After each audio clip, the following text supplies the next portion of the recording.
ನನ್ನ ಮುಂದೆ ನೋವಾಗ್ತಿದೆ, ಅಳ ಥರ ಆಗ್ತಾಯಿದೆ. ಯಾಕೆಂದರೆ ಈ ವರ್ಷ ಹಿಂಗಾಗಿದೆ, ನೆಕ್ಸ್ಟ್ನೇ ವರ್ಷ ಈ ಥರ ಇರುತ್ತೋ ಇಲ್ವಾ ಅಂತ ಡೌಟ್ ಆಗಿದೆ. ಅಷ್ಟು ರಾಜಕೀಯ ನಡೀತಿದೆ. ತುಂಬ ಸರ್ ಇರುತ್ತೆ, ನಾವು ಅಭಿಮಾನಿಗಳು ಬಿಡಬಾರ್ದು. ರಾಜಕೀಯದವ್ರು ಕೈ ಬಿಡಲಿ, ಫಿಲಮ್ ಇಂಡಸ್ಟ್ರಿ ಕೈ ಬಿಡಲಿ, ಮತ್ತು ಬೇರೆ ಯಾರು ಕೈ ಬಿಡಲಿ, ನಾವು ಅಭಿಮಾನಿಗಳು ಇದೇ ಒಗ್ಗಟ್ಟಿಂದ ಇಲ್ಲೇ ಬರಬೇಕು. ಈಗ ಇವ್ರಿಗೆ ಹೇಳೋದು ಒಂದೇ, ನಾವು ಯಾರು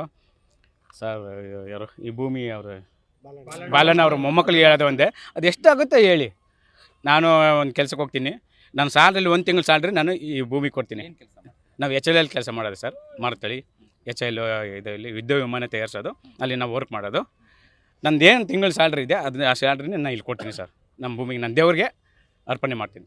ನನಗೆ ಈ ಭೂಮಿ ಬೇಕು. ನಮಗೆ ನಾವು ವರ್ಷಕ್ಕೆ 2 ಸತಿ ನಮಗೆ ಅವಕಾಶ ಕೊಡಬೇಕು. ಇವರು ಸರ್ಕಾರದವರಾಗಲಿ, ಬಾಲಣ್ಣ ಅವರಾಗಲಿ, ಅಥವಾ ಫಿಲಮ್ ಇಂಡಸ್ಟ್ರಿ ಅವರಾಗಲಿ, ಏನೋ ರಾಜಕೀಯ ನಡೀತಿದೆ ಒಳಗಡೆ, ಅದು ಗೊತ್ತಾಗ್ತಾ ಇಲ್ಲ. ಅದು ನಮ್ಗೆ ಗೊತ್ತಾಗ್ತಿಲ್ಲ.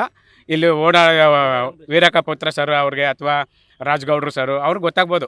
ಯಾಕೆ ಅವರು ಓಡಾಡ್ಕೊಂಡು ಎಲ್ಲ ಓಡಾಡ್ತಾರೆ. ಬಹುಶಃ ಅವ್ರಿಗೆಲ್ಲ ಗೊತ್ತಾಗ್ಬೋದು. ನಮ್ಗೆ ಸರಿಯಾಗಿ ಏನೂ ಗೊತ್ತಾಗಲ್ಲ. ಏನೋ ರಾಜಕೀಯ ನಡೀತಿದೆ, ಇದು ಮಾತ್ರ ಪಕ್ಕ ಇದೆ. ಅಷ್ಟೇ ಚೆನ್ನಾಗಿರೋದು ಸರ್. ಚಂದ್ರಶೇಖರ್, ನಾವು ಚಾಮರಾಜನಗರ ಸರ್.